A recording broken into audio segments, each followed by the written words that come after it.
Welcome back to Falcons Central Radio Show on the Pro Football Central Radio Network. I'm Aaron Freeman over at FalcFans.com. I'm joined by my co-host Scott Karasik over at thefalcoholic.com. We are back this week to talk about the Atlanta Falcons. We are entering, I guess, the third week of free agency. Not a whole lot happened in the last week with the Falcons. We will discuss the two moves that really free agent Falcon related that occurred last week since we did our last show. But most of this show will be turning our attention towards the draft because it may or may not be that the Falcons are done with free agency. We'll have to see. And of course, we'll always answer all you guys' mailbag questions at the end of the show, and we'll sprinkle some throughout the early portions of the show. So this is going to be a mailbag heavy show. Before we get into the Falcon stuff, I do want to say condolences to the terror attack in Brussels, and our hearts go out to those people, as well as our good friend Craig Sager Jr. As many of you may know, that his dad's health took a turn for the worse, and we do hope that he's able to fight through it and gets better soon. And we hope you guys send out your thoughts and prayers to the people in Belgium and as well as Craig. So, not to get too down, let's be positive for once, which is a weird sort of thing for me to say. Let's talk about the Falcons' free agent moves. The one move that they made this past week, they signed Laroy Reynolds, formerly of the Chicago Bears and Jacksonville Jaguars, continuing that streak of Falcons signing pretty much anybody that the Jaguars cut from their 2014 training camp roster. We have a mailbag question from Evan Birchfield, so this is a perfect way to sort of discuss this move. Evan Birchfield asks, for people like me who've never heard of him, what can you tell us about the new Falcon, Laroy Reynolds? Athletically, he should remind you of another one. His name is Mark Simino.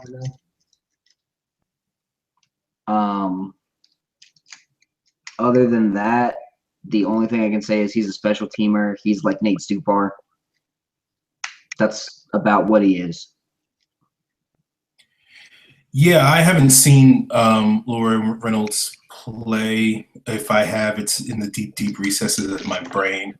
When we signed him, I just assumed he was a guy that was undrafted last year, and it was a little surprise to me to find out that he's been in the league for like 3 or 4 years. The one thing someone did tell me, I talked to a Bears fan, and they basically told me that he was, I think my recollection is that he was pretty bad in coverage. He was a decent run defender, but he's basically a special teams guy.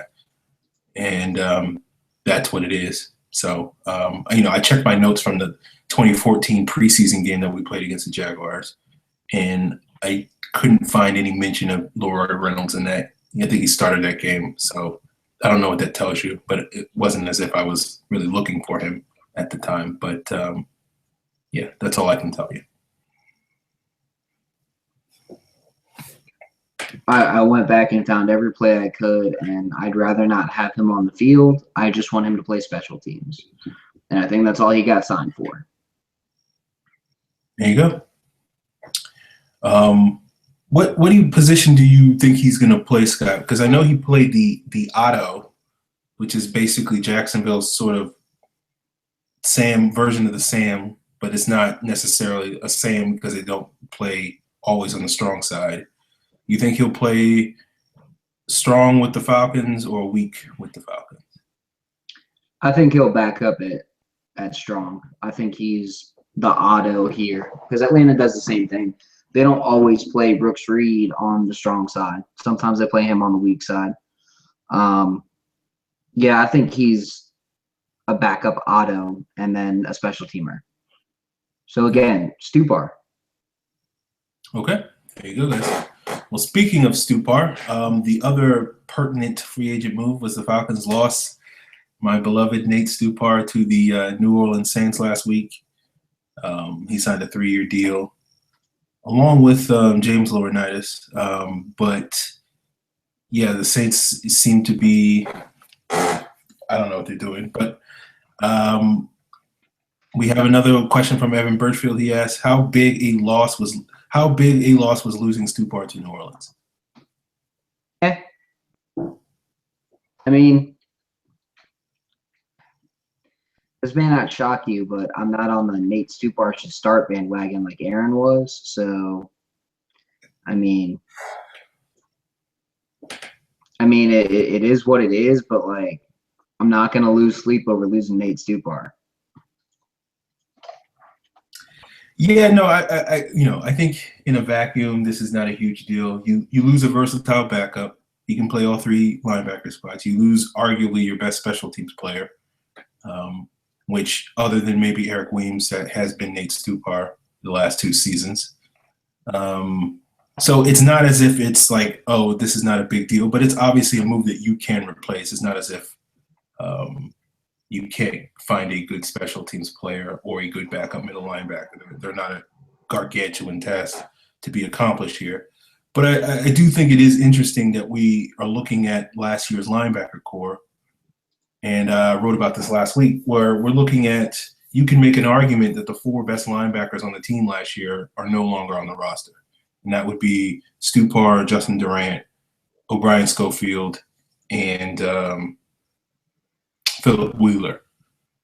So it is interesting to see what the Falcons do at linebacker going into 2016. I mean, yeah. But I think that they will end up spending a draft pick on one. It may not be a first-round pick. It may be a first-round pick, but I think they'll spend multiple. I think they'll spend at least one draft pick on a linebacker. I do think one of those is going to end up being Nick Vigil out of Utah State. The more I watch him, the more I see a poor man's, not Bobby Wagner, but like a Keith Brooking Jr. type, if you will. Athletic, can play the run, can play the pass, isn't going to go to any Pro Bowls, but massive upgrade over Warlow. So, an above average starter at middle linebacker, but he's a smart player. And he's very athletic. So, I think Nick Vigil would be a good fit. And then if they do get a guy like Darren Lee, they could have Lee as the athletic weak side linebacker type with Vigil in the middle. And I think that could work out very well for them. Okay. Well, we'll talk a little bit more about different draft linebackers and stuff a little later in the show. Let's wrap up free agency, which maybe the Falcons have done themselves, since they've been pretty quiet on that front since last Wednesday, I think, when the Reynolds signing was made.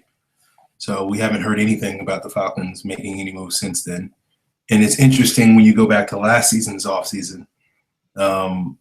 Basically, I think Jacob Tamme and Tony Moyaki were their last free agent signings until they got Chester and Columbus after the draft. And those happened about, I think, on the 9th or 10th day of free agency last year. So, you know, if we're looking at sort of their body of work, it seems like they're pretty much done shopping. They do all their shopping in the first 10 days of free agency, and then it's just waiting until the draft. So if the Falcons aren't done in free agency, we got a question from Evan Birchfield. He asks, are there any remaining free agents you wish that we look at?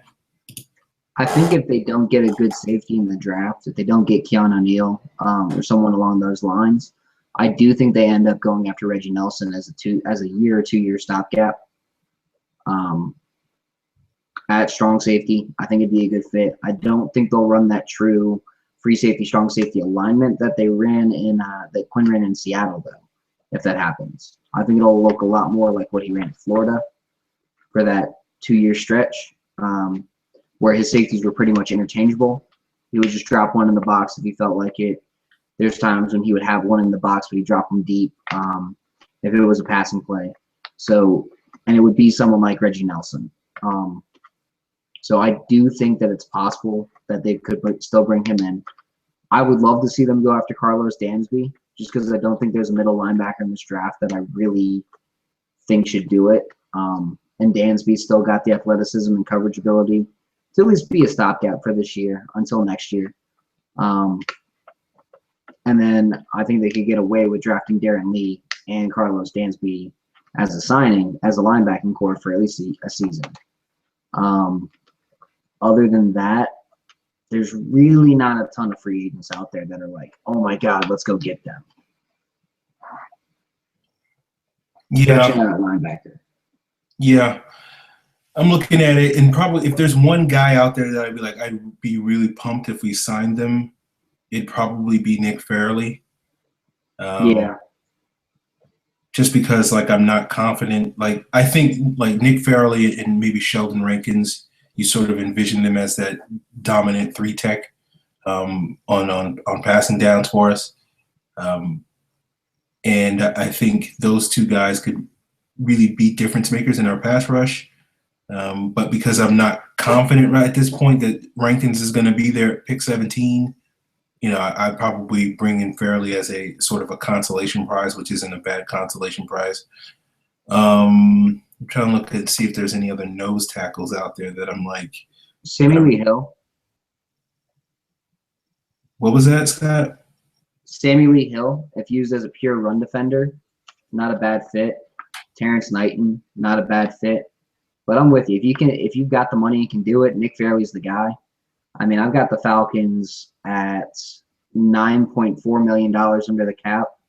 That $5 million projected cap space is not the top 51 space. It's the overall projected cap space, all signings included, because that's what I've got for all signings included. So the Falcons have close to $10 million in cap. Tom Compton won't count. That's the one contract I'm missing, and it won't count that much. I guarantee you that much. So I mean, there's really no reason to not go out and at least try and sign Nick Fairley, especially since you're getting all the rookie money back. And if you sign, say, Nick Fairley and Jason Jackson, you've got a better team, and you can still cut Tyson Jackson. But I think they're waiting until after the draft to get all these moves put together. The only other name that I see out there that I'd like to see come back, O'Brien Schofield would be fun. There's not really any inside linebackers who really, stand out outside of Dansby. And then everybody's going to keep saying, Zach Brown, go get Zach Brown. No, dude, he sucks. I would love to see the Falcons go after Donald Butler over Zach Brown, for example. Because I think Butler out of all of them is probably underrated. Okay. Yeah, I'm looking over the list, and I'm like, Tony Jefferson's another name that really stands out to me. That's about it as to say. He's like, Hussein Abdullah would be a decent one-year stopgap. And I've always had a soft spot for Rashad Johnson, but it's not as if I'm going to sit here and be like, yeah, we should definitely get Rashad Johnson. I wouldn't mind bringing in Brandon Boykin to be a backup nickel and return guy. Leon Hall, I think, can play in the slot as well, be a nice veteran presence to help bring along Jalen Collins. And, I guess Dansby. Always in favor of bringing in Dwight Freeney. Been pushing that move for 3 years now, so wouldn't mind that. And if you can get a memo from the league office telling you what his status is going to be, I wouldn't mind, giving Alden Smith a 1-year veteran minimum deal and sort of seeing what that's like. Just to if have Alden Smith is worth a shit and can somehow get back on the field, yeah, that'd be great. Yeah, I just I'm envisioning, just bring him in. I don't know what his suspension is at. I think it's 8 games left. So it's one of those things where I'd like to get him in the building just to keep an eye on him and just to monitor where he's at. And then if you have to, if he messes up and you got to cut him, then you got to cut him. No big deal at that point. So you just have to get some clarity. That's all I would say. So yeah, those are the free agents I would look at. We got another free agent question before we move on to the draft stuff. We got one from Vienna Falcons. He says, hypothetically, how good would you grade the free agent haul if it weren't for the Sanu deal? I mean, it's a solid B+ without this new deal. You've got, I mean, because it's tough to get excited about a starting center, rotation, like a defensive end, defensive tackle, rotational guy, and then a bunch of value signings. I mean, I understand that Aaron absolutely despises this new deal. Like, he thinks it's the worst thing since tendering Paul Warlow. But let's be honest here. The Falcons did need a number 2. Let's just hope he doesn't absolutely blow. I mean, at this point, I hope Aaron's at least rooting to not be right and he's rooting to be wrong.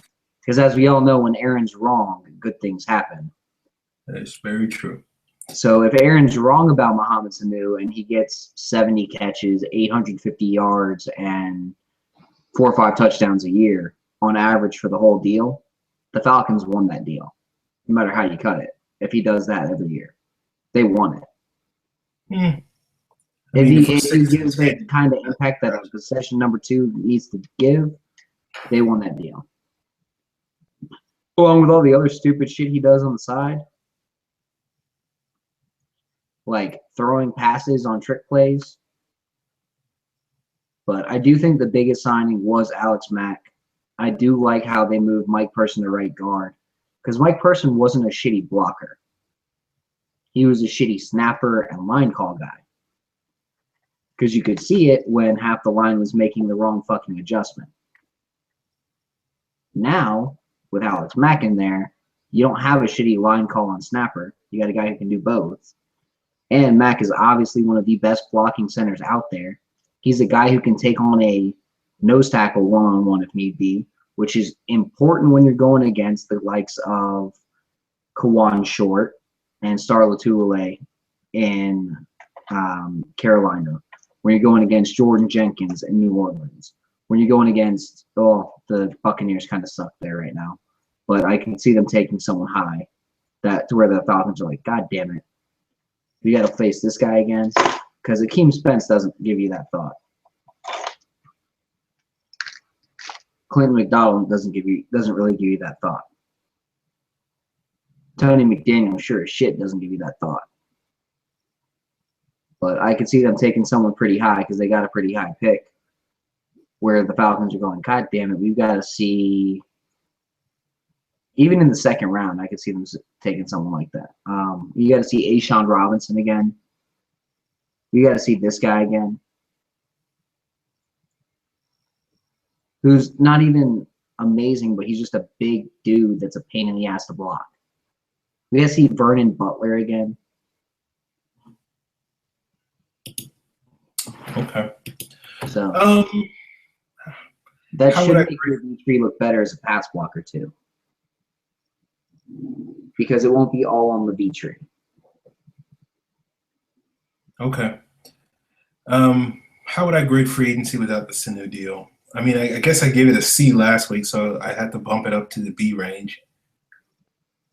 I guess if you're asking me that they actually made a good move at wide receiver, then it would probably be B+.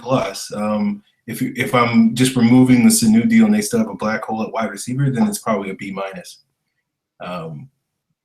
But say Sanu had a reasonable deal. It's still C. Signing Sanu, period, I just think was a bad signing, and paying him made it worse. I just don't think Sanu is going to do the things that we need our offense, our number 2 wide receiver to do. And I don't think really, I'm not really going to judge him by his production. I'm going to judge him based off, does he help the Falcons win games? I mean, we've seen wide receivers pad their production on a losing Falcon team. We saw that with Roddy in 2014. We saw that with Harry Douglas in 2013. Wide receiver is one of those positions where you can easily pad production on a bad team because teams throw the ball when they're losing. And so someone has to catch the ball.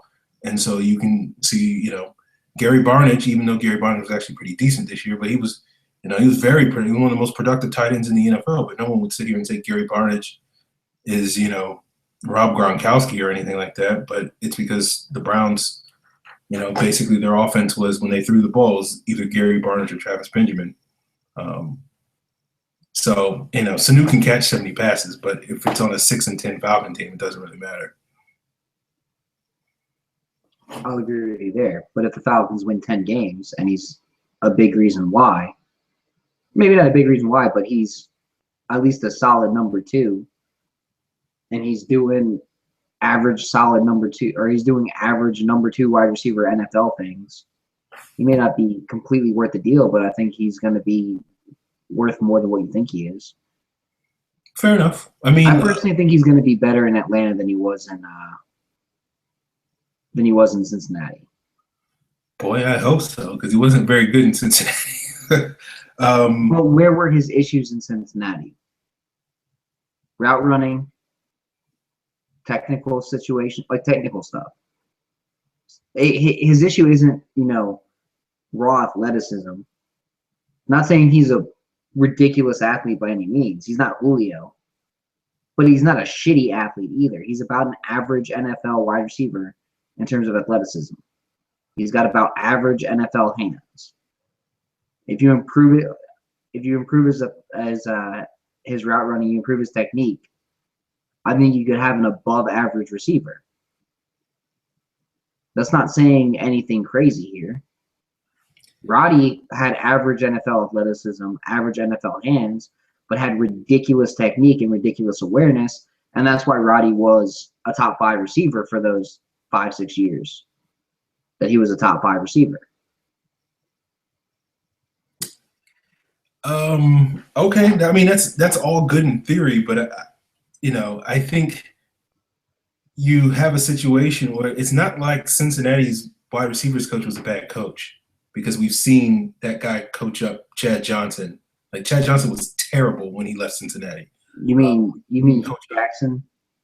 Marvin Jones. It's one of those things where it's like we can't sit here and act like, oh man, Mohamed Sanu just needs to be coached better, especially when you factor in the fact that he's going to be being coached by Raheem Morris, which, we talked on this show in past episodes where it's like adding Raheem Morris to the offensive coaching staff isn't a bad move, but it's not necessarily designed so, now he's going to start coaching guys better than Terry Robisky. Like, getting projects at wide receiver is not really going to make Raheem Morris look good, because he's not a guy that's, into the intricacies of the wide receiver position. So I just think I'm not a big believer in people thinking that guys can improve in year 5 in the NFL, especially when they've had good coaching and had every opportunity to be successful in their first 4 years. It's just I think that's a pipe dream. It happens on very rare occasions. So I think Sanu is who he is, and I think people are hoping that he's going to get better in Atlanta.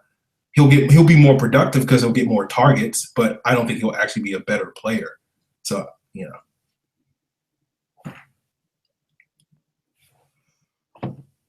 But, we can talk about Sanu every week on this show, as far as I'm concerned, because there will be no end of. He's going to be your new Paul Warlow, I guess.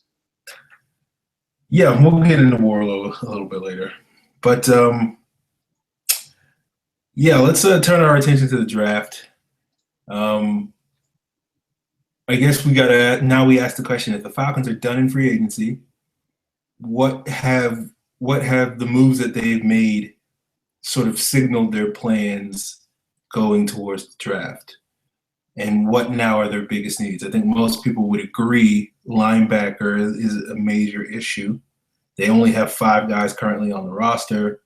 2 of those guys are Paul Warlow and Sean Weatherspoon, who, to be frank, are unreliable starters.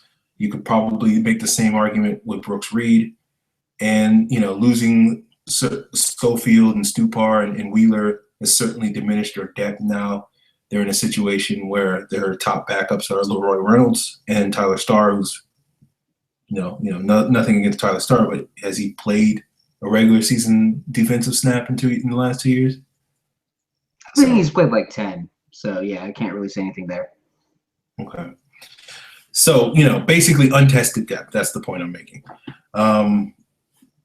So I guess, linebacker is their biggest need. What other needs do you think are now rising to the surface now, Scott, that we may have seen the last of the Falcons making big moves in free agency?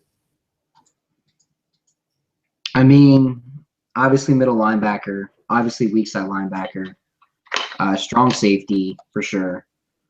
I don't think right guard is high on the priority list, but I think if they see a guy there in the 3rd round, the 4th round, even the 7th round, that they're like, you know what, I like this guy. He's got athletic potential for the scheme.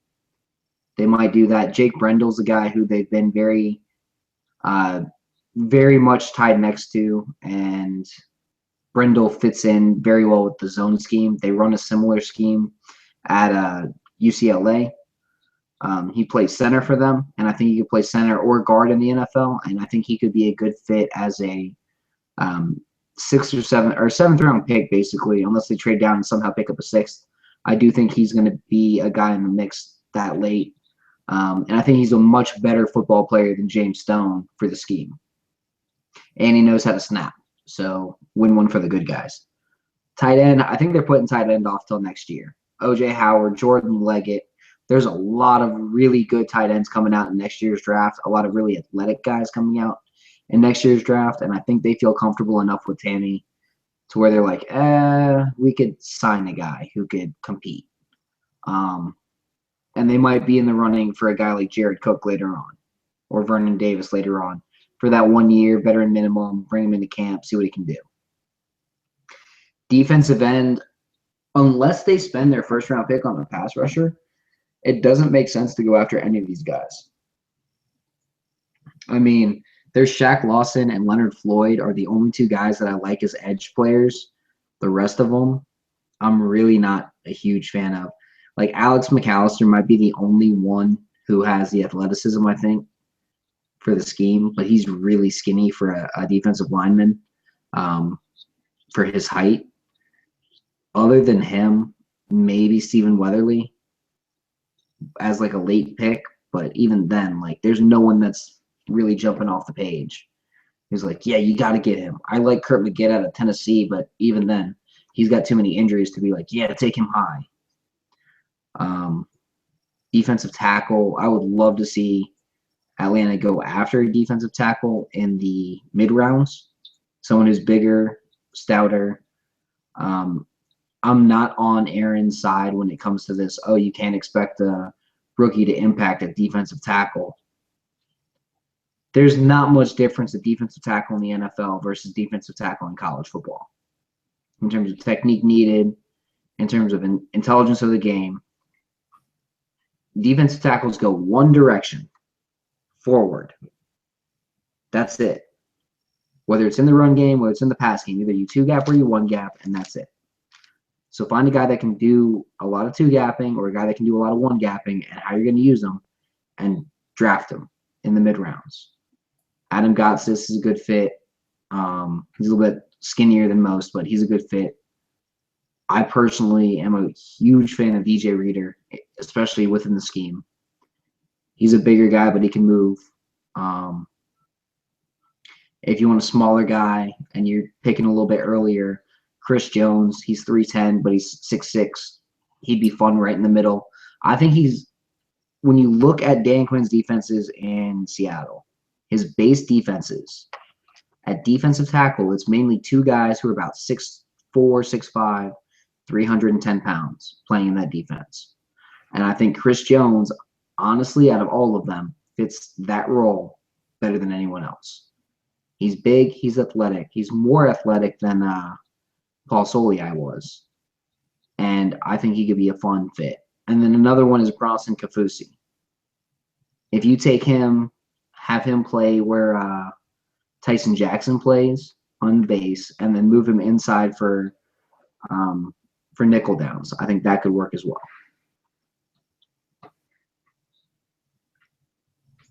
Okay. We'll just have to disagree on the defensive tackle impacting early. I mean, you can look at the list of drafted and you'll see a lot of, good early picks, but it's one of those positions that the link to impact is a lot longer than probably your average person thinks. Yeah, but the link to getting average play out of a nose tackle who plays 35% of the snaps isn't as long as you're trying to make it seem. Well, I mean, we didn't get average play out of Corey Peters until his third year. We didn't get average play out of Jonathan Babineau until I think we did get better than average play out of Corey Peters, but I might be alone on this one. Okay. Yeah, I thought Corey Peters had like 8 good games in his first 3 years in Atlanta, but sure. I don't know. I think if that's the plan, like it doesn't make sense to me. Like I'm not against getting a D tackle in the draft. Don't get me wrong, but drafting a 2-down player, I just think is a waste of time. You can just sign. You should never draft a 2-down player unless he's a dominant 2-down player. Like he's just a black hole against the run. It makes no sense because you can always find older guys at the end of their career, like a Paul Soliai, that can do that all the time. You can go out and get, a Sammy Lee Hill or an Al Woods or any litany of these sort of 2-down run stuffers that can do that. It's just a waste of a draft pick, in my opinion. But I think, most of what you said, I agree with. I would be very surprised if they don't draft a tight end, though. I just can't imagine them going into this season with Jacob Tamme, Levine Toilolo, and DJ Tialavea penciled in as their tight ends. And to me, it's one of those things where maybe you're right. They don't draft a tight end. They go out and sign some veteran after the draft, a Vernon Davis or Jared Cook or somebody like that. But I don't know. It doesn't make sense. Like, I don't know. A lot of the decisions that the Falcons are going to seem to me very flawed in sort of their thinking. And it seems to me very Mike Smith-like in terms of a lot of complacency, if you ask me. But we'll see how it turns out.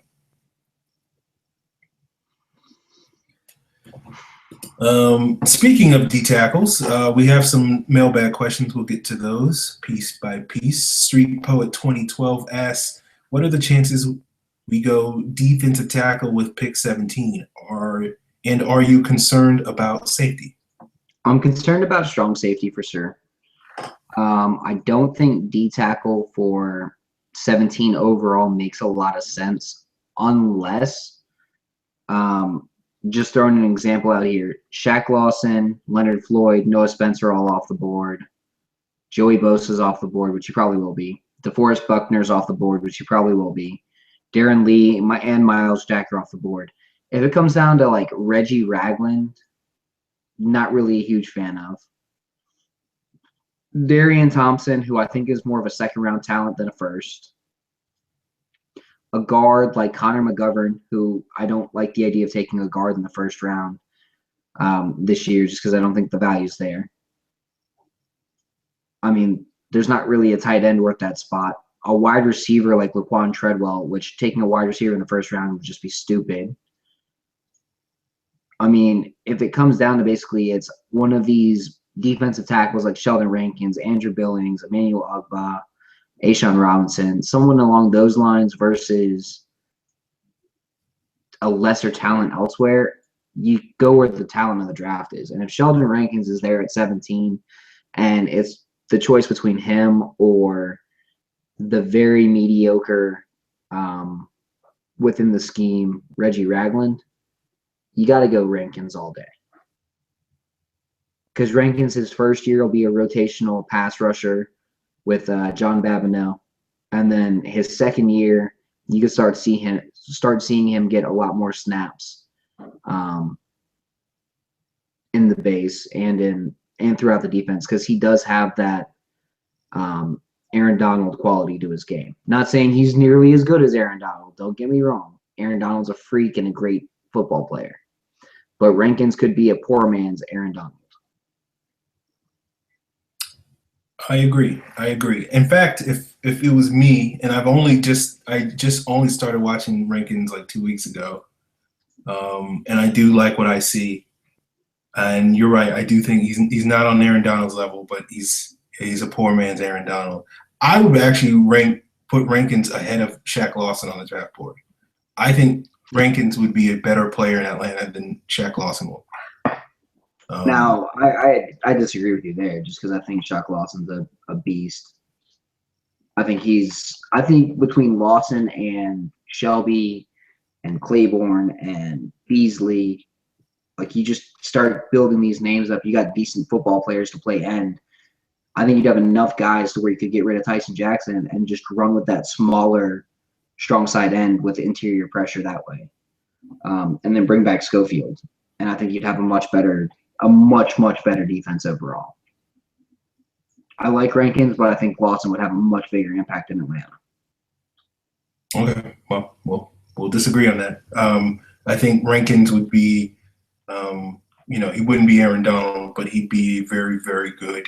I think you can make a case he would probably be, if he lives up to his potential, he would arguably be our best defensive lineman over even Vic Beasley.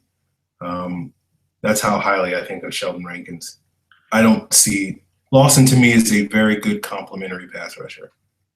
If you have another good edge rusher across from him, I think he'll be good. I think the problem with Lawson is going to be if the Falcons are sort of basically locked in on having Vic rush from the left side of the defensive line and you have Lawson primarily rushing from the right side, I just don't see him ever being that productive playing on that side of the line as a sack.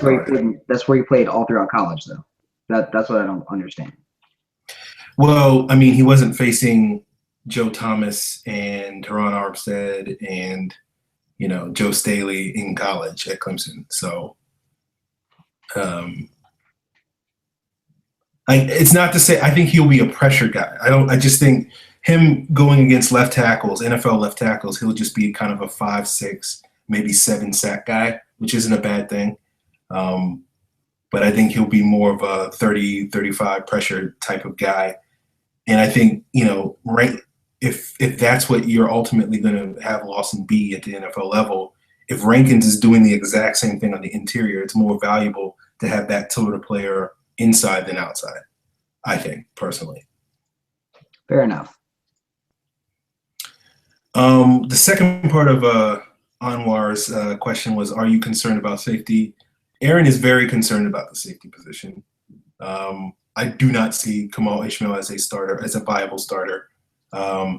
I feel like this is a great opportunity for the Falcons to get a better player than Ricardo Allen. I do like Ricardo Allen, but I am not convinced that he is a long-term starter. And if you have an opportunity to get a true ball hawk, center field, top-level player, which we will talk about a little later because someone asked a question specifically about the guy I'm envisioning, then you jump at that opportunity because I'm not convinced. Like, I feel like Ricardo Allen can get better, but I'm not sitting here saying, oh, yeah, he's definitely going to get better. He may have maxed out. And I think if you can get a better player and have Ricardo Allen be a backup, he'd be like the best backup safety in the NFL. And then if you do that, then you can actually start throwing some dime out there and utilizing him as sort of this center fielder / slot corner, and it could add some versatility to your defense if he's a backup as opposed to a starter. But so yeah, I am concerned at safety. Okay, Evan Birchfield asked. We got 2 questions about Darren Lee. Evan Birchfield and Brosive929. Evan asked, a lot of fans are on the draft Lee at 17 bandwagon. Aaron, can you explain why they shouldn't be? And Brosive929 asks, why do you hate Darren Lee? I don't hate Darren Lee. I'm one of those people. I think Darren Lee's value in the NFL, I think if you're a fan of Darren Lee, you sort of envision him as a future Danny Trevathan, that sort of coverage maven sort of linebacker. I think the problem with that, and this is the problem I have with that, is even though Danny Trevathan was considered one of the best inside linebackers in the NFL this past year, early on in his career, he was more of a sort of sub-package player. And I think it's a little rich to draft a sub-package player in the top 20 in the draft unless you're going to design your defensive scheme to really utilize that. Like we saw what the Cardinals do with Deion Buchanan and sort of really emphasize their dime package early on in his career and use him in that role, and then expanded his role this past season to make him an every down football player. And I just don't see Dan Quinn's scheme really doing that. I think really Lee and Dan Quinn's scheme is no different than any other linebacker that you can get that runs a 4.5 or 4.4 and, can run around and hit guys. And I just don't see why Lee is worth a first-round pick in Dan Quinn's scheme over, say, a Deion Jones, who I personally think is really only a third-round talent, but probably you could draft in the second round. And I just don't see a difference between the two of them in the scheme. I think Deion Jones will end up going in the third round. And I would much rather have Jones in the third than Lee in the first. I agree. But if Darren Lee is the best of what's left in the first round, that's why a lot of people are like, yeah, I'd be okay with it. Because it's either Darren Lee or it's a cornerback like Mackenzie Alexander, or it's reaching for a safety like Darian Thompson, reaching for Reggie Ragland, reaching for Shalik Calhoun, or a Noah Spence, or you go in defensive lineman, or you take a lineman, an offensive lineman, but like it's not someone that really should be going 17 overall, because out of the offensive linemen, there's not one on the interior that should be going that high. You don't take a right tackle in the first round. It's pointless to take a wide receiver that early. Atlanta doesn't need a running back. Like, who else do you go other than Darren Lee in a situation where Shaq Lawson, Leonard Floyd, Bosa, Buckner, and Rankins are all off the board? Who do you go?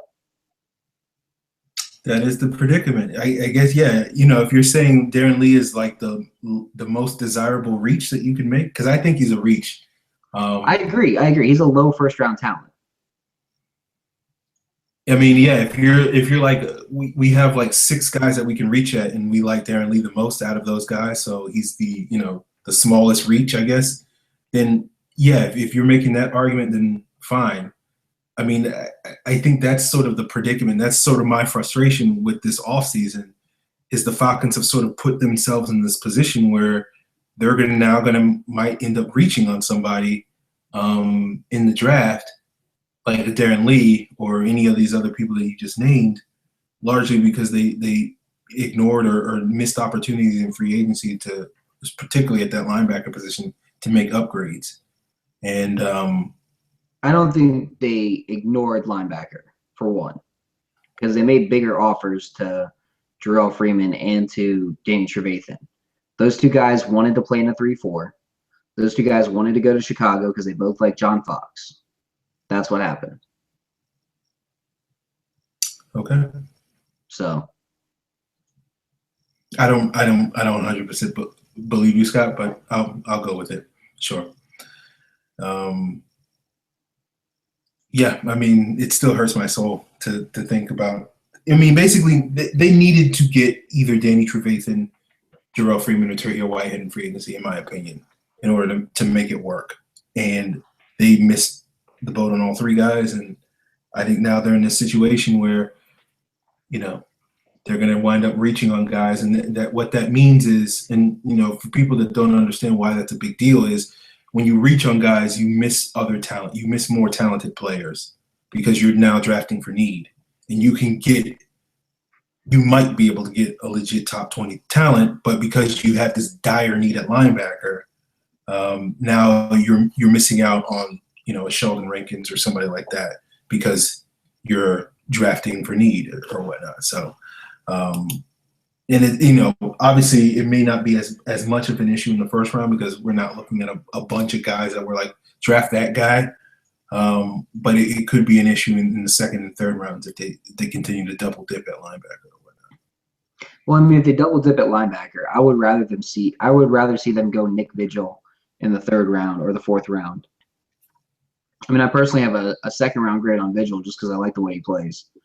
But I'd rather see them take him in the second or the third round as a middle linebacker than reach early on for Lee or Jones, because I think Jones going in the second round would just be stupid.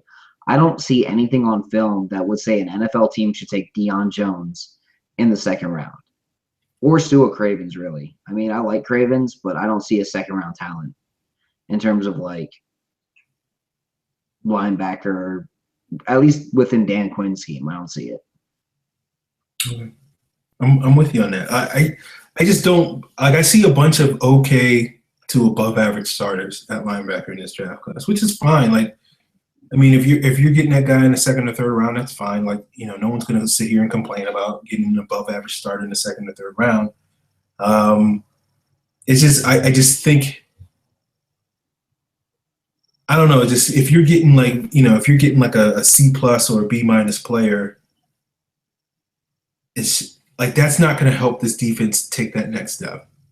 Like I want to get more A level players on this defense, and I know that's not really realistic to get in the second and third round on a consistent basis. But I don't know. Like I haven't seen a lot of Nick Vigil. I've just only seen a little bit of him. Let's put it this way: Jarrell Freeman was taken in what, the fourth round, fifth round? Jarrell Freeman. Danny Trevathan was what, a fifth rounder? Trevathan was sixth rounder. Jarrell Freeman was undrafted. He went to Canada. Okay, so. And those guys, I'd say, are at least B-plus guys. Yeah. So why can't Atlanta run a defense full of B-plus guys? I know you're not going to get a bunch of A's, but give me a Danny Trevathan. Give me a Malik Jackson. Malik Jackson was taken in, what, the fourth round, fifth round? Fifth round, yeah, I think. If you get those kind of guys all throughout the draft, like Malik Jackson was just okay in college. Danny Trevathan was good, but he was fast in college.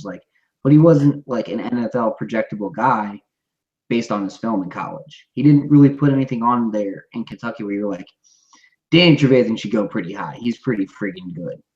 It wasn't like Bobby Wagner or anything. But he was in the right scheme that emphasized his talents and hid his weaknesses, and it works.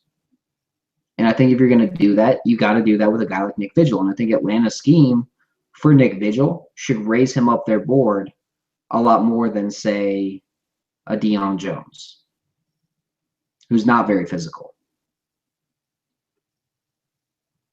Okay.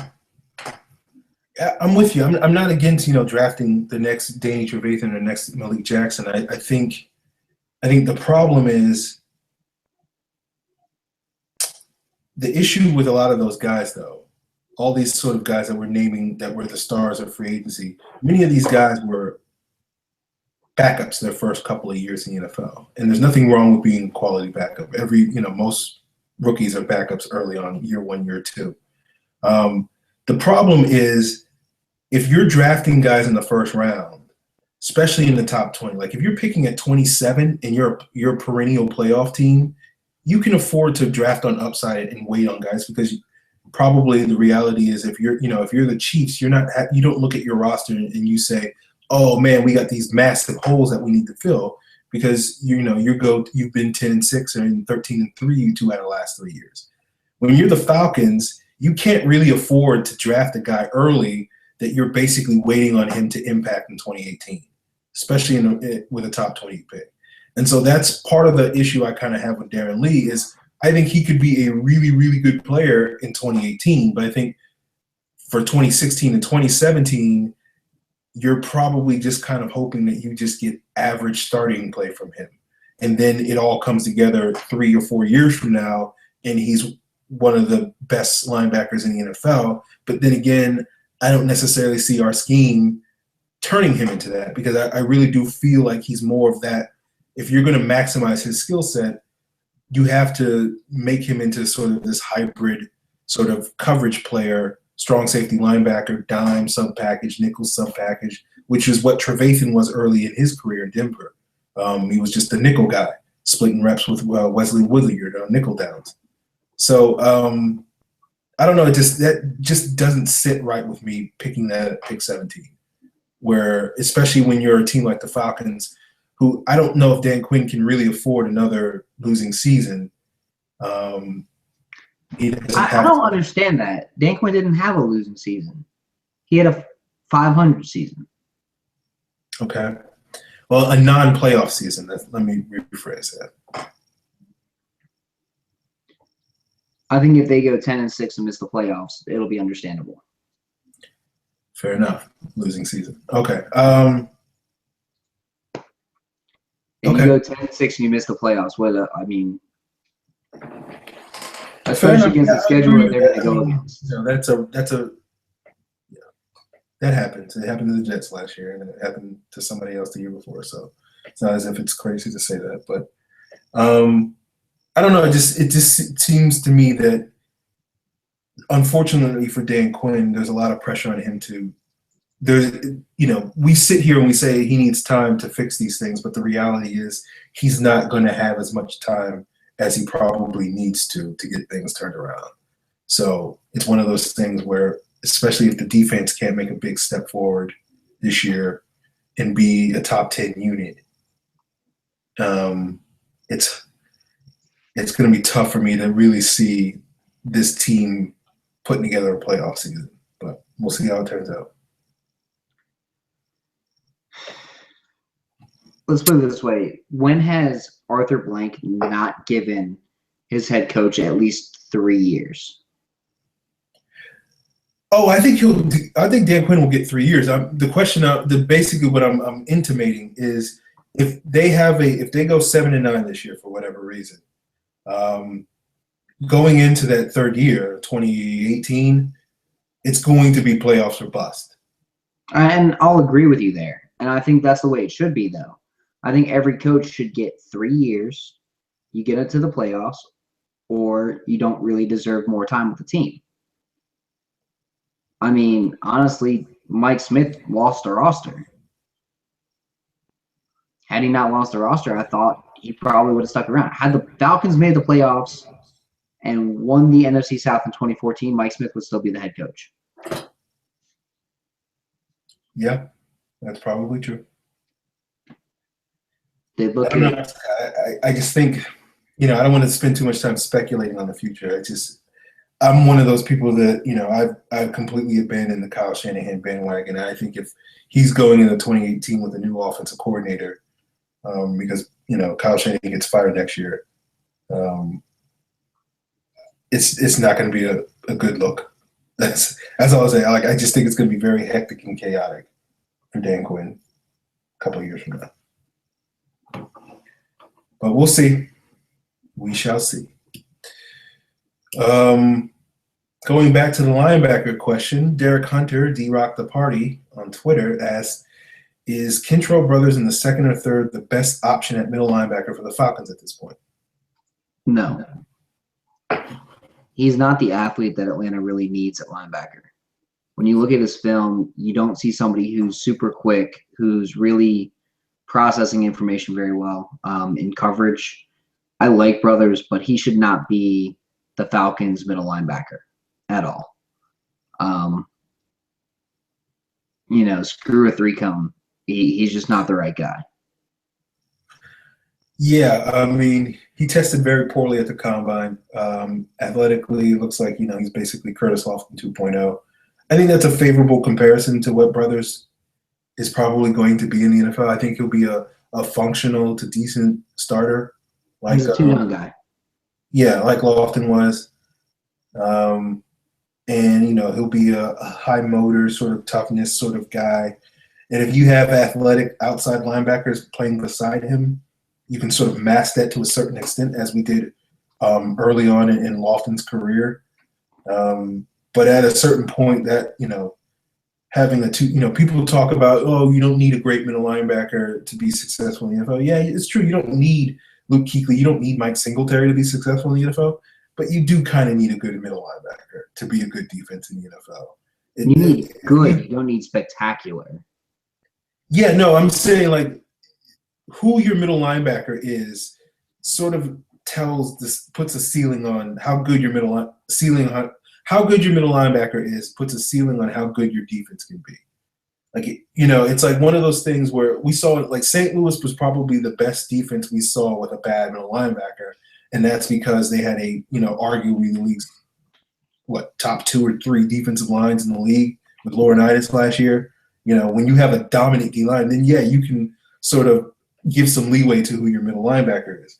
But if you don't have that level, you don't have 2 elite pass rushers on your defensive line, or you don't have an elite secondary playing behind that linebacker, if you have just an average middle linebacker, it's going to put some limitations on your defense, like we saw with the Falcons when Lawson was there. We had decent defenses. We could stop the run really well under Brian Van Gorder, but it was one of those things where our pass defense weren't very consistent throughout those years. So it's, Brothers is a fine player. I wouldn't draft him in the second or third round. I'd probably wait till the fourth or fifth round to draft him. I wouldn't be upset if the Falcons draft him because, again, I think he can be a decent NFL player. But it's just he's one of those players that I think you're drafting him, you start him for 3 or 4 years, and then you don't re-sign him because you're well aware of his limitations after that point, and he becomes a journeyman in the NFL.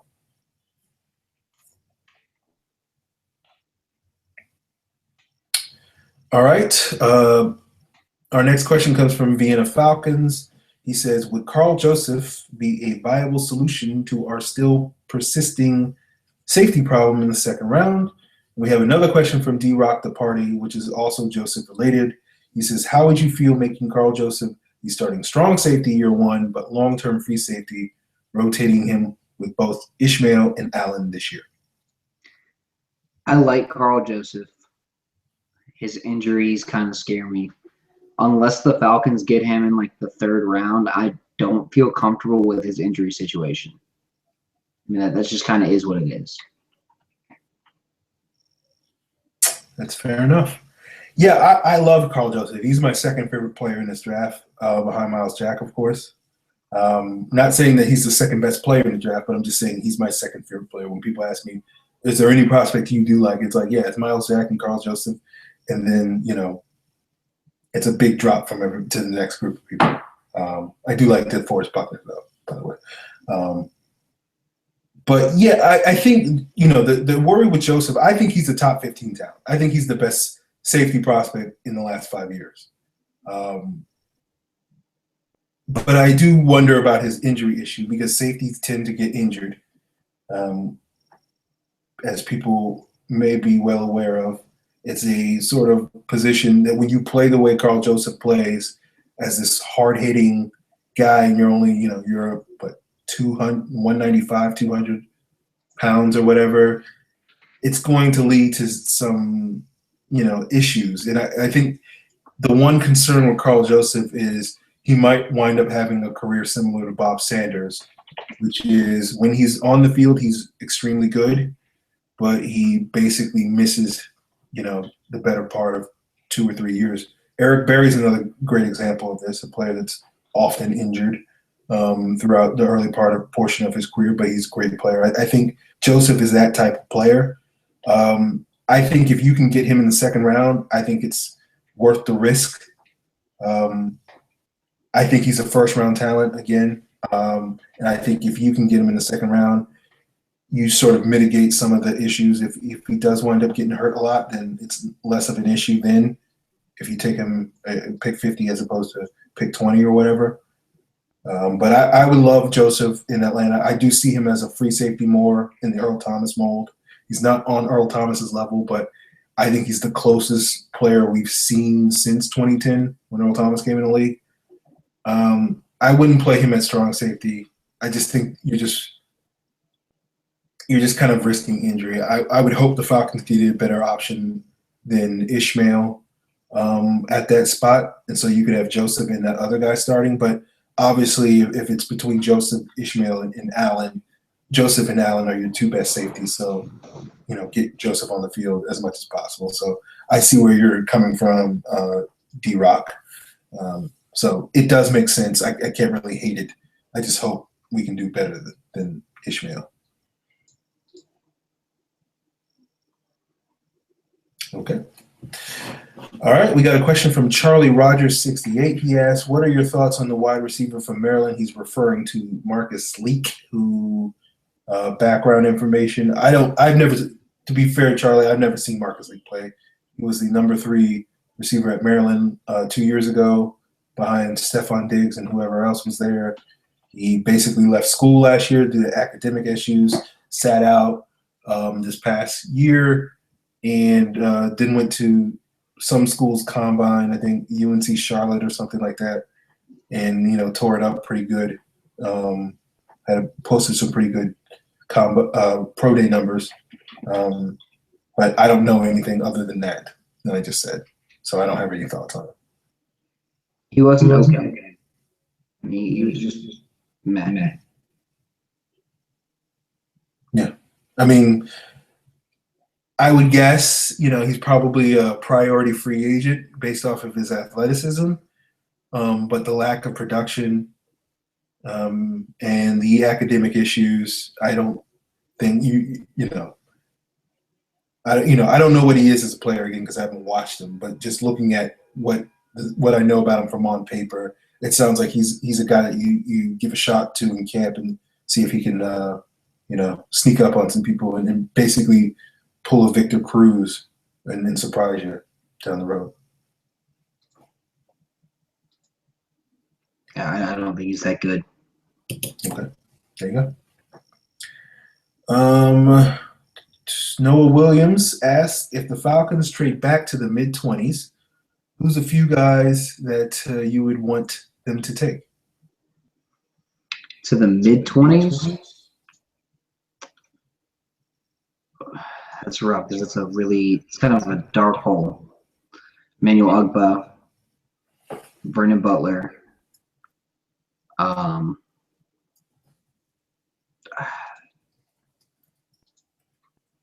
maybe Mike Thomas. Trading back sucks because there's not really all the options that you really want. Maybe Darian Thompson. I mean, number one. Sorry about that. Yeah, I don't know because I think a lot of the guys that I previously labeled as reaches, I would be less upset if you took them at 25 than we did at 17. I just feel like when you're drafting at 17, you want to get like a top 15 talent that slides to you, that slips path to 17. But when you're drafting in the late 20s, historically speaking, once you get to like pick 26, for the most part, you're drafting the same talent level of players that are going to be there at pick like 38. So you're really just drafting second round talents a lot. So guys like Agba, guys like Noah Spence, if Darren Lee happened to be there, which I doubt he would be, he would make a lot more sense there. I'm trying to think who other guys do I sort of see in that early second round range, talent wise. Hunter Henry, maybe. I don't know. Cody Whitehair, I probably put up there.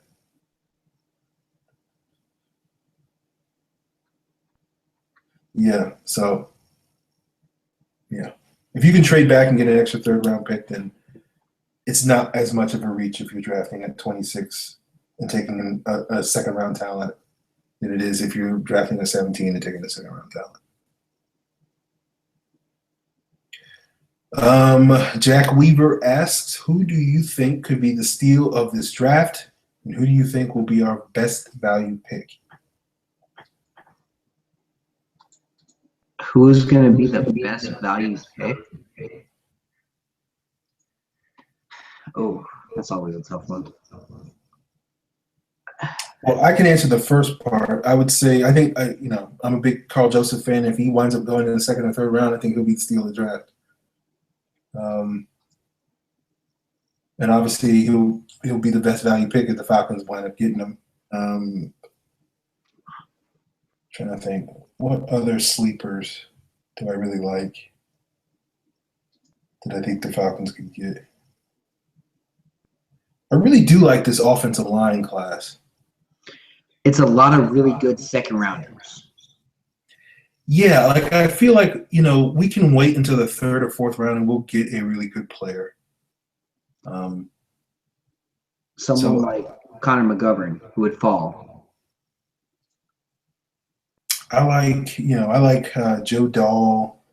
I like Joe Tooney, I'm sorry.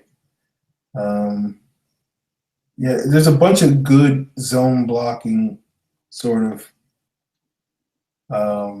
guards that I think we can get, that we can bring in. They can either compete right away with Person for that open right guard spot, or you can just redshirt them a year, and then next year if you wind up cutting Levitri, you can sort of plug and play that guy as a replacement for Levitri at left guard, or whatever the case may be. So I think there's a lot of guys like that, and so you can get some of those guys in the third or fourth round, I think, this year. That's why I like Brendel, because he's got the speed, the strength, the quickness to play in the zone scheme at center or guard. Okay.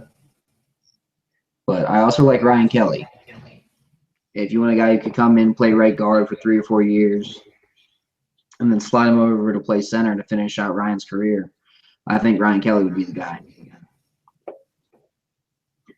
Okay. I'm not as big a fan of Kelly as you are, but he is a good player. I'm just always a little apprehensive of Alabama blockers. I've been burned by those guys way too much. Yeah, for every DJ Fluker, you get a couple of Barrett Joneses, don't you? Yeah, a lot of those guys look really good in college and then come to the NFL and look pretty average. Chance Womack, Mike Johnson, 2 prominent examples. Which is fair. Yeah.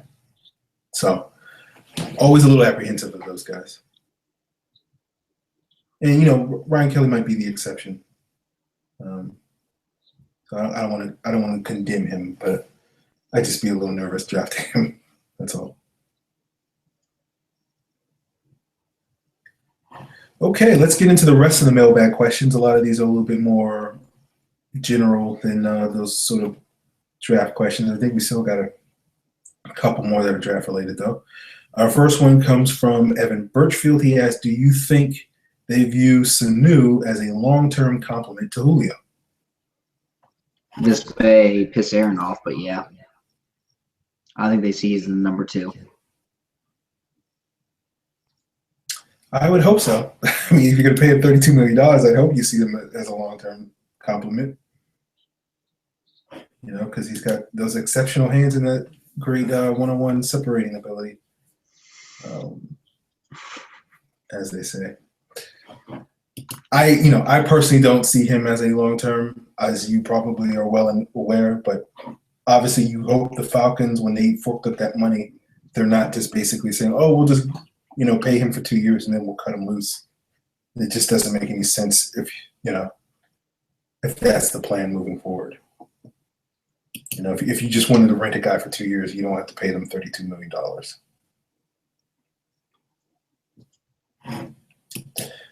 Our next question comes from Wiesengrund.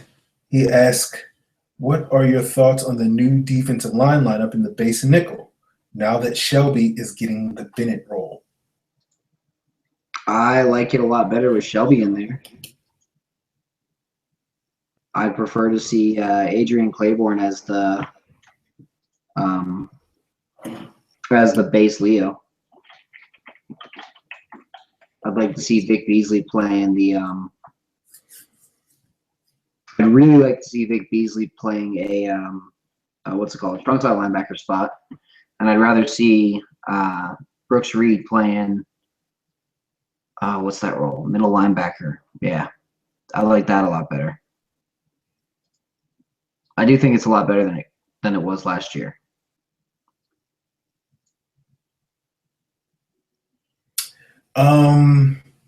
I think they've made progress in some ways. I do like Shelby. As I said last week, I do think Shelby is going to be good. I don't think he'll be great in Atlanta, but I think he'll be effective in what he's asked to do. Defend the run in the base package, rush the quarterback on the interior and the nickel.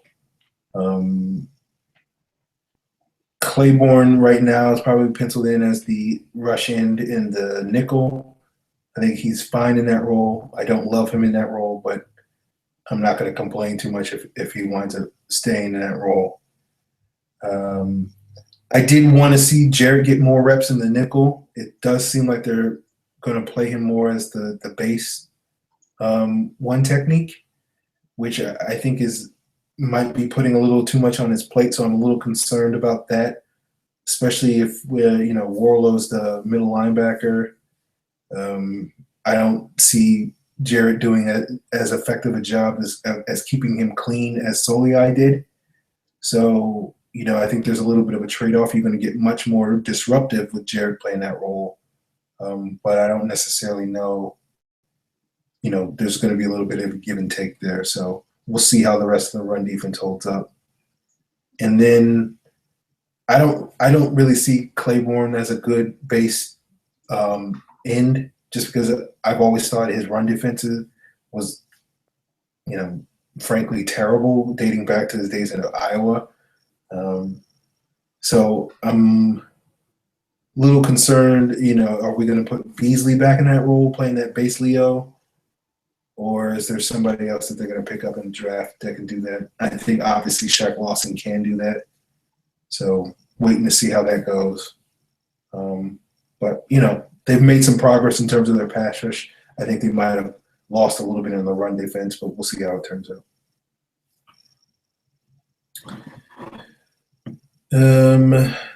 Cookie by Nature asks, Aaron, you worked with the Shattered Dreams Productions.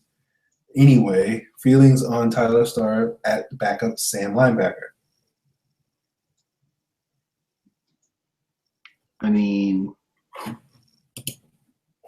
I don't know if he makes the roster. I mean, that seems like it was more for you, but I don't really know if he makes the roster as a backup Sam. The Falcons are, the depth chart looks kind of messed up right now because they haven't had the draft yet. They haven't brought in, I know it's only 5 guys, but they haven't brought those guys in. They've got a total of 60 guys signing the contracts.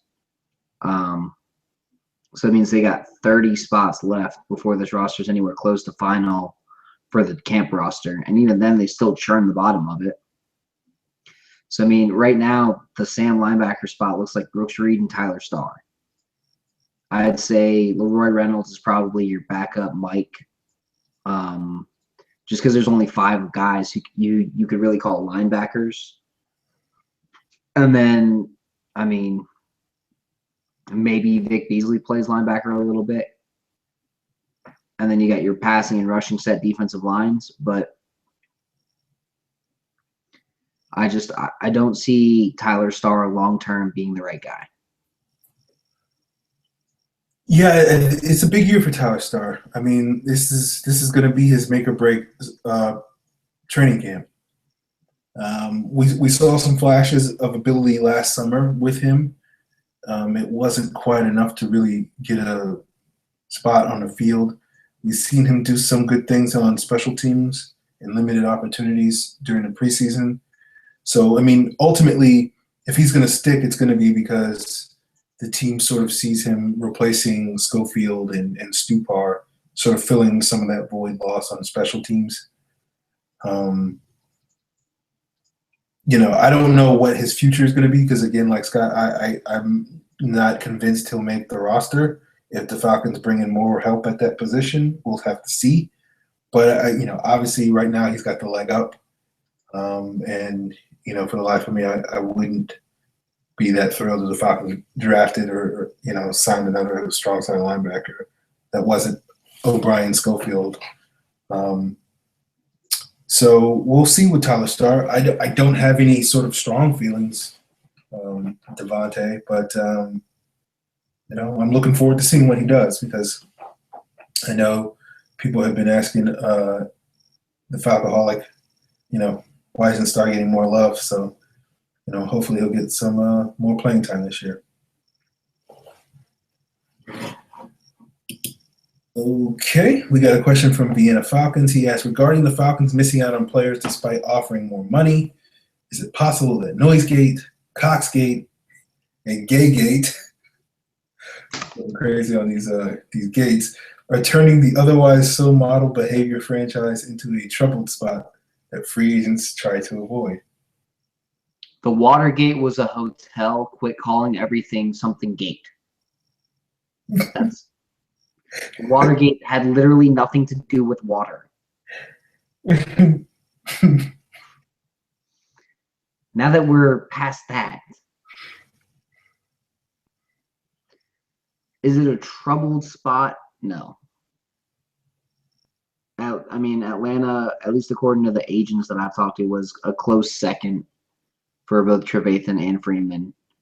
They liked Chicago better. Atlanta lost out on Aloka. They lost out on Benjamin, but it wasn't because of money. If you want to go to San Diego because of the weather, because you like Phillip Rivers, you go to San Diego. If you want to go and stay with the team that you started with, like Aloka did, he gave him a hometown discount. If you look at that contract, there's no way that's anything but a hometown discount. He's worth way more than the $30 million they gave him. So I don't think it's a trouble spot for free agents. I just think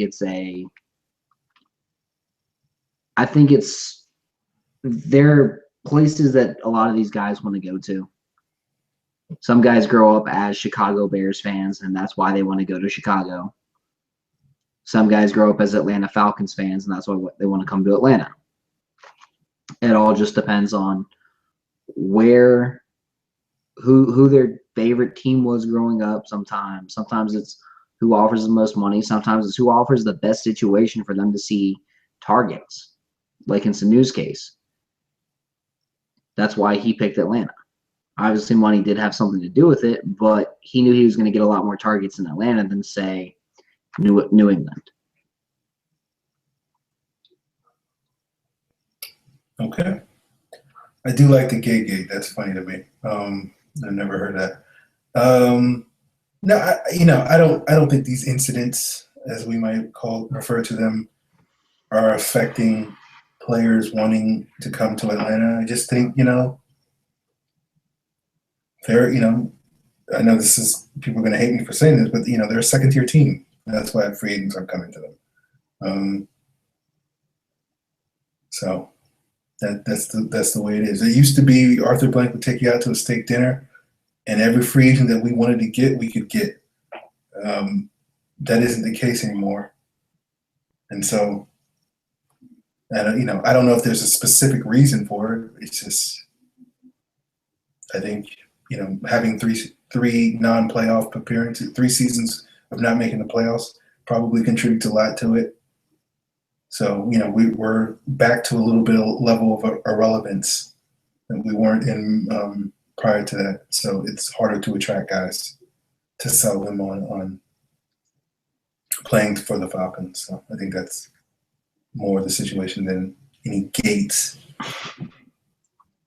The signings this offseason, outside of like Alex Mack, basically did feel like 2004 all over again. Kind of overpaid for a guy like Jason Webster, only this time it was Sanu. Kind of overpaid, or not overpaid, but got a good contract for someone on the defensive line, Derek Shelby.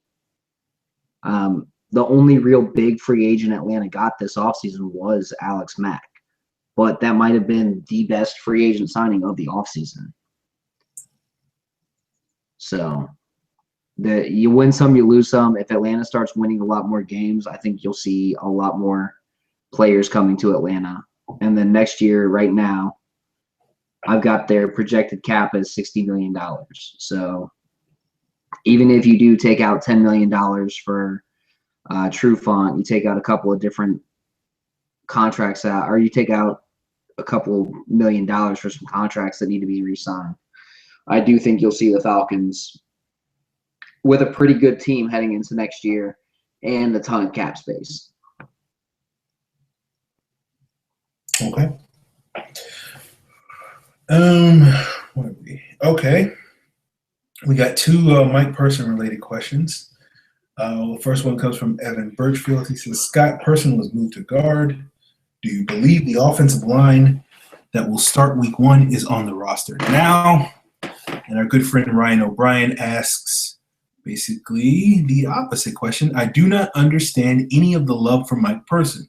Just spent $50 million to replace him because he was so bad.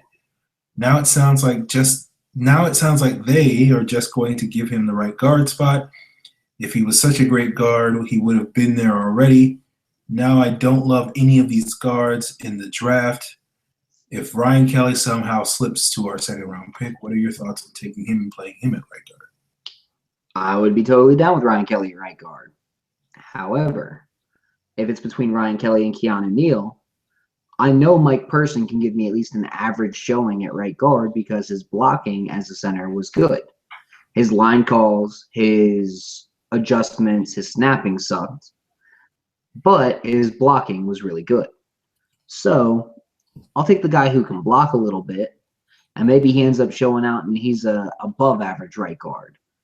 And you got that guy. I'd rather take that guy and put him on the field than put Kamal Ishmael out there when I know I can have Keanu Neal.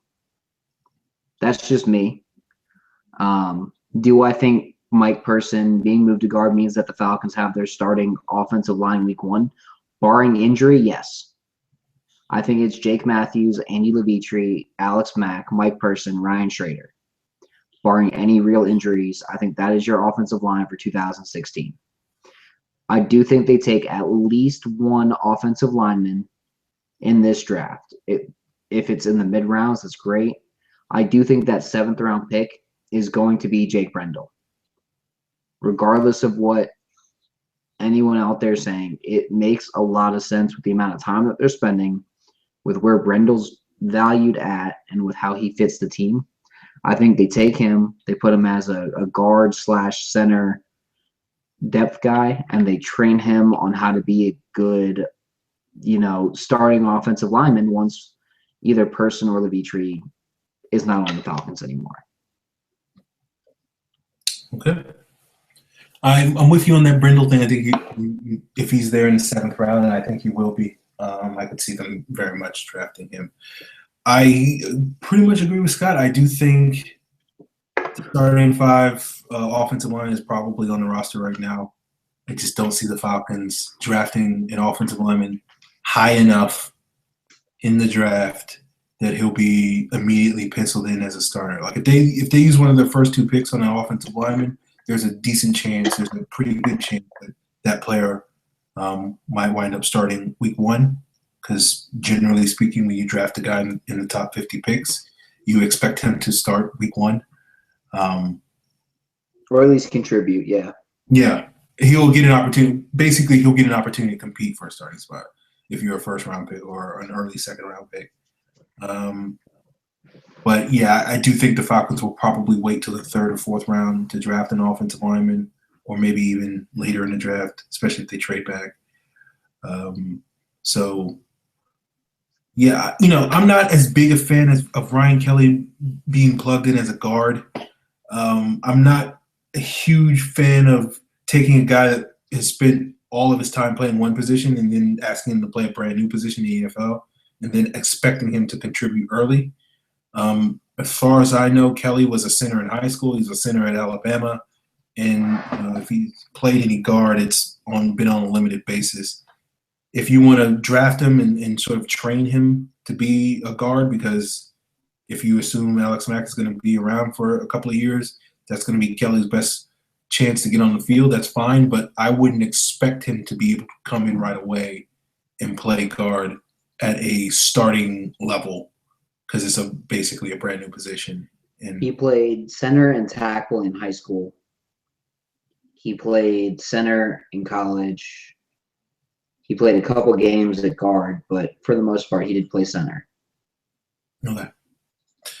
So, yeah, I mean, it's a big leap to go from, 2 or 3 games to facing Aaron Donald and facing Kawan Short. That's all I would say. So, not against Ryan Kelly playing guard, but it's more of a long-term sort of issue than I think a year 1 issue. That's what I'll say. Okay, Falcon Lover 69 asks, who on the Falcons will have a breakout year in 2016? That's a fun one. Because this past year it was Devontae Freeman. If I had to guess anybody, I'm going to go with Vic Beasley. He had 4 sacks last year. He showed a lot of pressure. I think they're getting him some guys to help him out on that line. I think they're keeping guys that they know are going to rotate with them pretty decently. I think if there's a guy who comes in and just starts taking the world by storm, it's Vic Beasley. I could see him having a dozen sacks this year. Yeah, Beasley was going to be my guy that I was going to pick. I don't see him having 12 sacks, but I definitely think eight or nine is certainly a little bit more realistic goal, at least from my perspective. Not to say it's impossible for him to get 12, but it's a pretty big leap. Now, I kind of hope that Rashid Hageman's that guy just so Aaron will shut the hell up about him. He's not a good pass rusher, but hey, what do I know? I mean, basically, you can just pick anybody from last year's draft class. And I probably wouldn't put Jalen Collins high on that list. I don't see him having 2016 being his breakout year. I think that's more 2017, where he might be starting as opposed to this year. But, Tevin Coleman will have an opportunity. Grady Jarrett will have an opportunity. Justin Hardy will certainly have a great opportunity because, again, I am not a believer that Mohamed Sanu is going to do much this year. So I think Hardy could make a big leap forward.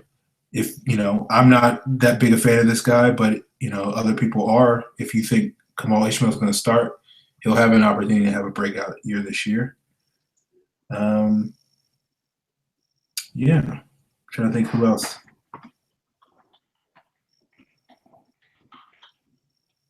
Yeah, that's probably about it, I guess. In terms of true breakouts. Okay. Okay, as I said, we thought we had more questions. We got a couple of Warlow questions. This is the fun part of the show. The first one comes from Falcon Lover 69. Again, he says, "What does Dan Quinn see in Warlow?" And West Country Falcon has two Warlow questions. He says, "Say something nice about Warlow." I guess that's directed to me. He says, "Go on, I dare you." And his second question is, "Quinn isn't stupid. He knows Warlow isn't the answer. What's the long-term plan here?" All right. What does Dan Quinn see in Warlow? I'm going to answer that one first. He sees a guy who's smart, works hard, and he likes his leadership. That's what he likes about Warlow. Something nice, I think I just said that, but I think that's more for Aaron. Quinn isn't stupid. He knows Warlow isn't the answer long term. I agree. However, he may see someone in the draft as long term, or he may say Warlow's a stopgap, and I know there's going to be people available next year that I know could be the long-term plan. That, or they missed out on a guy that they wanted this year, and they've got to regroup, lick their wounds, and go at it with Warlow for now. And hopefully Warlow improves a lot this year. Okay. Well, Scott, answered what he sees in there. Say something nice about Warlow. Ooh, that's tough. He's gritty, Look, Paul Warlow, despite my criticism of him, he isn't the worst human being to walk the face of the earth. I think he could be an outstanding special teams player. When he played there early in 2013, I thought he did very well there. People know I do love my good special teams players. He's just been put in a situation that he really hasn't. Not only has he not deserved to be put in, but hasn't really warranted being put in. And he's been in and over his head the last couple of years. And I don't really blame Paul Warlow for that. I just blame sort of the circumstances surrounding him. He can't help. He's just going to keep doing what he does, working hard, lifting weights, pumping iron, doing all that Paul Warlow stuff, jumping piles, and, doing that greatness. What's the long-term plan here? I don't know. I mean, that's part of my frustration because I really thought they were going to solve the long-term issue in free agency. They didn't. And I don't think this is a good draft for middle linebackers. And I just feel like if you're going to draft a middle linebacker, you're basically going to be what I said about Kentrell Brothers, which is you're going to be renting that guy for 3 years, and then you're going to see them walk in free agency after year 4. And I don't necessarily know if that's, whether you consider that the long-term plan. So it may be a situation where the Falcons just punt at linebacker this year and just hope they, concentrate on strengthening the safety position, concentrating on strengthening the defensive line, and just hope and pray that they can just, overcome a weak linebacker group with strong play in the front and strong play in the back end. And hopefully they fix it next year. But I don't know.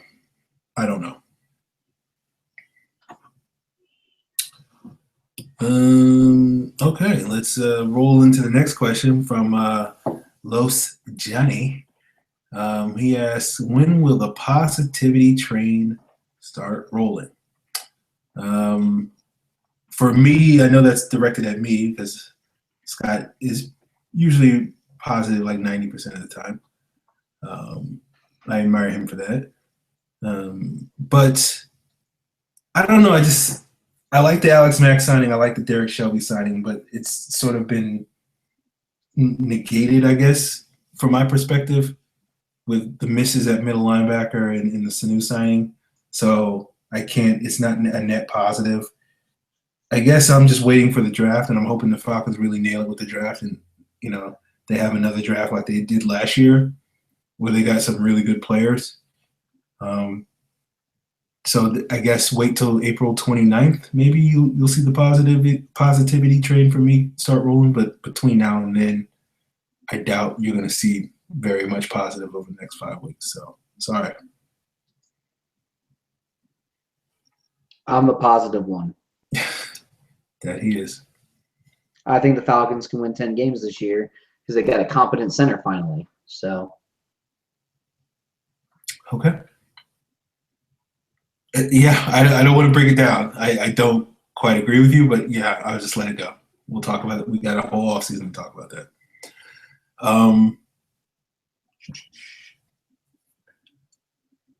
Okay, the next question comes from West Country Falcon. He asks, we all know Matt doesn't have a great arm, but he has great technique. He throws best when allowed to set his feet and complete the throw. How much were the design rollouts last year a result of poor interior line play, and how much of an improvement to Ryan's throwing do you expect from the Max signing, and do you expect him to be allowed to both be something at the line and Shanahan to okay, I'm sorry, I messed up. Reading is not fundamental. Do you expect him to be allowed both at the line, by the line, and Shanahan to step up in the pocket and play to his throwing strengths? I butchered that question. I'm sorry. The grammar butchered that question. It's kind of a confusing question. So I'm going to hit on the 3 things that I think it's asking. One, were the design rollouts because of the interior line issues?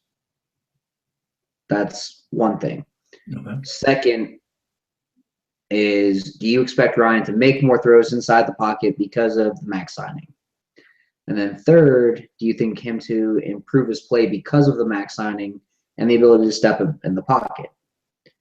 I think for the first 2 and he compliments Matt Ryan on great technique, even though he's got about an NFL average strength-wise arm. So I'll go with, yeah, he is. I'm agreeing with you about Matt Ryan's capabilities. He's got an average strength arm. He's got great technique. He throws great when he can set his feet. Agreed. Design rollouts are part of a Kyle Shanahan, Mike Shanahan offense, whether you like them or not. It's just part of it. The volume of those was probably because of poor line play, though. I think we'll see a drastic decrease of that and a lot more pocket passing this year, which is fine because that's what should happen. Now, Matt Ryan doesn't throw horribly on the run. He's honestly one of the more decent quarterbacks throwing on the run. as long as his receivers are actually open, unlike the way Roddy White was this year.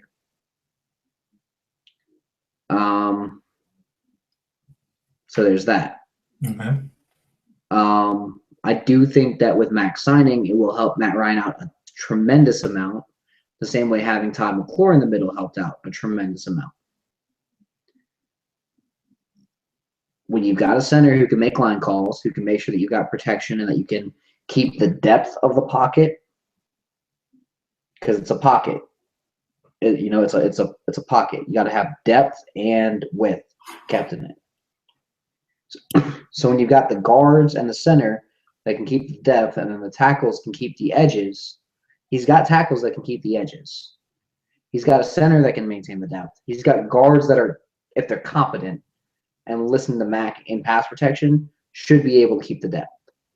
So when they keep the depth of the pocket and he can step up and make throws, I do think he will be a lot better this year because of that ability.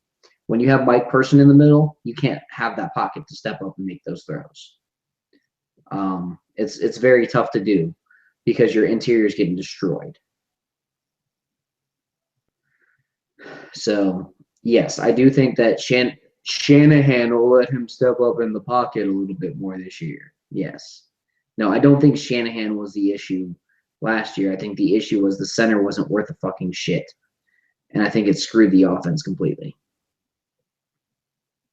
Okay. All right. I agree with you on the design rollouts are a part of the offense. I don't know if we will see a drop in them because a lot of them come off of run action, those naked bootlegs, and those rollouts. Basically, you get the defense going one way with the play action, and then you roll Ryan out the other way.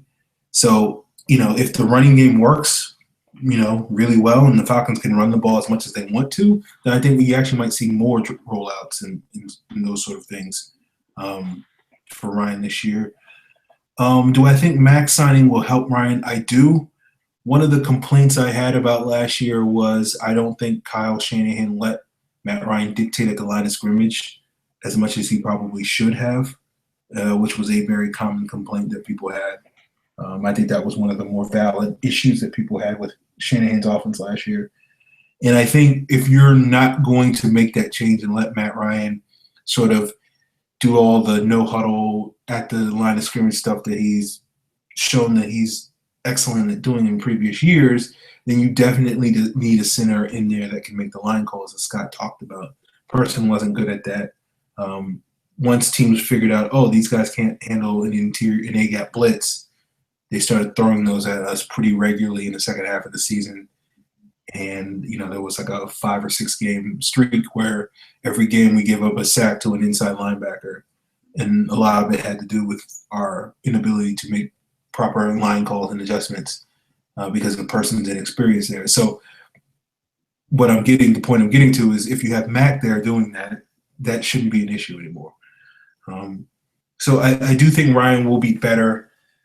I don't necessarily expect Ryan to have this sort of outstanding season. I just don't see Shanahan's offense really being designed to maximize Matt Ryan's abilities. I do think if Matt Ryan is going to have a big season, it's going to be because he gets a healthy Julio Jones for 16 weeks, and he gets a Devontae playing like he did in the first half of the season for 2 halves of the season as opposed to 1 half of the season. And so I think the improved offensive line is going to help because the second half of the season, the amount of times Devontae got hit behind the line was pretty ridiculous. Yeah, that's a fair point. That is a fair point. And the second half of the season, when the snaps were coming into Ryan low, late, the timing of the offense was off because Person didn't know how to snap a fucking ball. Yeah, I do think Person's issues did contribute to the offense. I wouldn't put all the blame on Person, though. I wouldn't say he's like the root cause of all of our issues. I think he was maybe like 15% of the problem. But, that 15% is, you're going to be 15% better in all those ways. What's the last part of the question? Yeah, okay, I'm done. Yeah, I said all I needed to say there. All right, I think this is our last question. Let me check Twitter to make sure we didn't get any during the show. All right, yeah, we were good.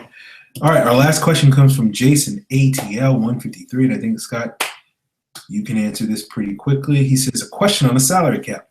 If a player goes on IR, that's injured reserve, or is released mid-season, does the team recoup any cap money?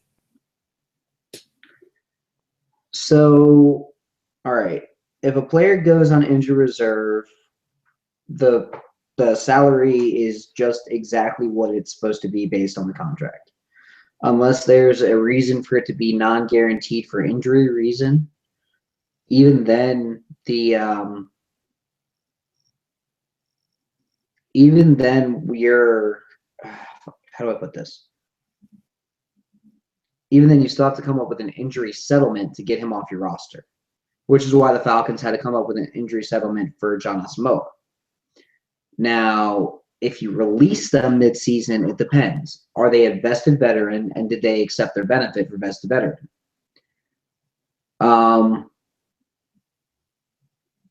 So vested veterans, like if you're there for 4 years, 4 full years, if you're in the league for 4 full years, you get vested veteran status. It means you've already been able to go through free agency once, unrestricted, and you get the entire contract guaranteed on the first day of the season. But if you get cut, you have to accept those vested veteran benefits to hit the cap. If you don't accept them, they don't hit the cap.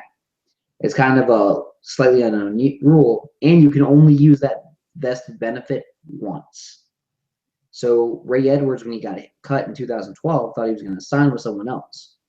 Instead of taking the vested benefit, he lost out on something like $2.4 million that he would have right now just from accepting that benefit. So yes, the team can recoup cap money if you cut a player mid-season. If it's a player in their first 3 years, you get back pretty much all of it. If it's a player in their 4th year, you do get pretty much all of it back again. And then after that, it all depends on the player, the contract, everything else.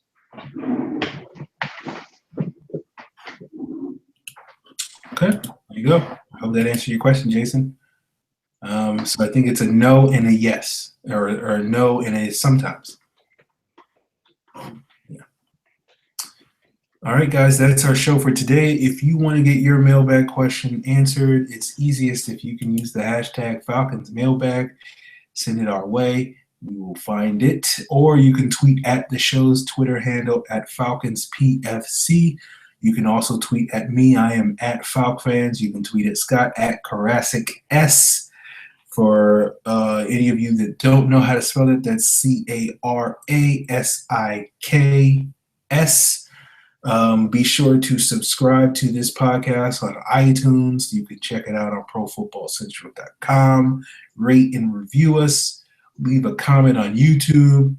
Do all those things and bring your feedback. We will definitely need all your guys' help for next week's show, just because it doesn't seem like there's going to be a whole lot of Falcon stuff going on. You know, maybe something happens in the next week, but we will definitely, if nothing happens, we will go off of you guys' mailbag questions. So please send those in, and you can sort of contribute and steer the show in a certain direction if you guys feel like it. So, yeah, send those questions in, and we'll be back next week to talk more Falcons.